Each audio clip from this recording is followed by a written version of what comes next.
हमारे 20, 22, 24 साल के नौजवान जो कंप्यूटर पर उंगलियां घुमाते घुमाते दुनिया को चकित कर दिया।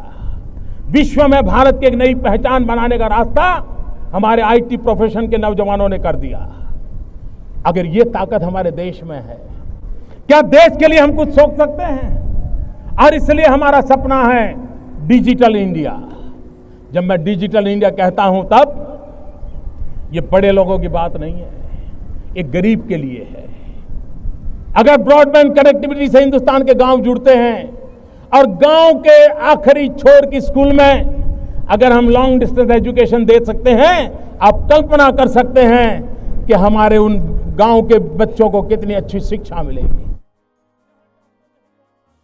नमस्ते गीता दीदी, आप क्या कर रही हो?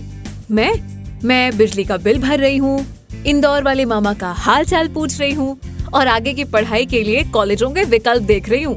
दीदी, मैं छोटा हूँ पर बुद्धू नहीं।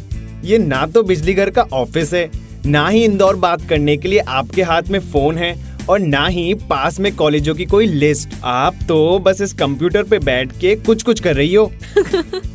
अरे रोहन, इसी कंप्यूटर की मदद से तो मैं घर बैठे ये सब कर पा रही हूँ, वो भी एक साथ। और इससे सिर्फ बिजली घर या इंदौर ही नहीं, बल्कि दुनिया में कहीं भी पहुँच सकते हैं, कुछ भी देख सकते हैं।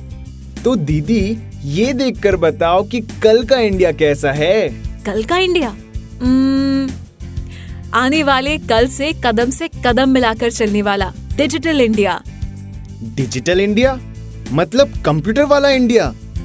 हाँ रोहन, और सिर्फ कंप्यूटर ही नहीं बल्कि और भी बहुत कुछ वाला इंडिया। टैबलेट, मोबाइल फोन और नए नई तकनीकों से जुड़ा इंडिया, आपस में जुड़ा हुआ, तेजी से चलने वाला और भविष्य की रचना करने वाला इंडिया। पर ये होगा कैसे? हमारे गांव में तो एक भी कंप्यूटर नहीं है, फिर पूरे देश में कैसे आएगा? आएगा, राष्ट्रीय डिजिटल साक्षरता अभियान से आएगा। क्योंकि राष्ट्रीय डिजिटल साक्षरता अभियान के अंतर्गत सरकार फैला रही है डिजिटल साक्षरता देश भर के ग्रामीण जनसमूहों तक। डिजिटल साक्षरता मतलब? डिजिटल साक्षरता का अर्थ है व्यक्तियों और समुदायों में नई डिजिटल तकनीकों को समझाने और अपने जीवन की परिस्थितियों के सार्थक कार्यों में उनका उपयोग करने की काबिलियत। उससे क्या होगा दीदी? उसी से तो मंजीत भाभी अब देश से बाहर रह रहे सुखबीर भैया से स्काइप पर बात करके कितनी खुश है। पास वाली राजकुमारी को कंप्यूटर सीखने के बाद कंप्यूटर टीचर की नौकरी मिल गई है। डिजिटल साक्षरता के बाद चंद्रपाल भैया का आत्मविश्वास बढ़ा है और रश्मि ने मन बनाया डिजिटल साक्षरता का उपयोग कर आगे पढ़ाई करने का। ये सब डिजिटल इंडिया से हुआ? हाँ, ये सब राष्ट्रीय डिजिटल साक्षरता अभियान से हुआ। और ये बस 4 नाम, 4 कहानियाँ नहीं है, ये है आने वाले समय के ग्रामीण भारत की बदलती तस्वीर। ये है डिजिटल इंडिया की तस्वीर। दीदी, राष्ट्रीय डिजिटल साक्षरता अभियान से और क्या क्या हो सकता है? राष्ट्रीय डिजिटल साक्षरता अभियान के कई लक्ष्य हैं।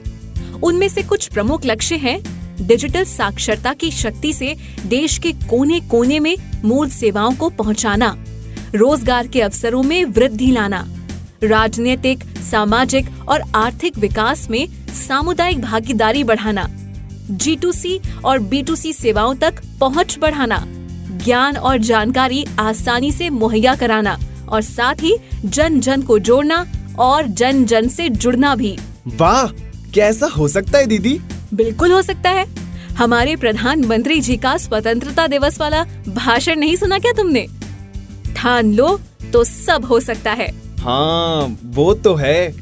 पर हमारे गांव में जब किसी को कंप्यूटर या नए वाले फोन भी चलाना आता ही नहीं है, तो कंप्यूटर या दूसरी चीजें आने से भी क्या होगा?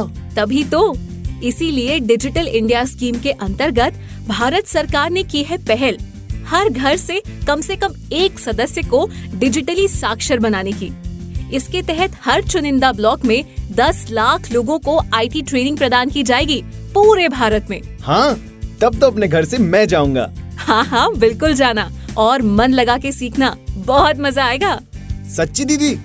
क्या क्या होगा उसमें? ये ट्रेनिंग 2 स्तर में होगी। पहला, एप्रिसिएशन ऑफ डिजिटल लिटरेसी, मतलब डिजिटल साक्षरता का मूल्यांकन।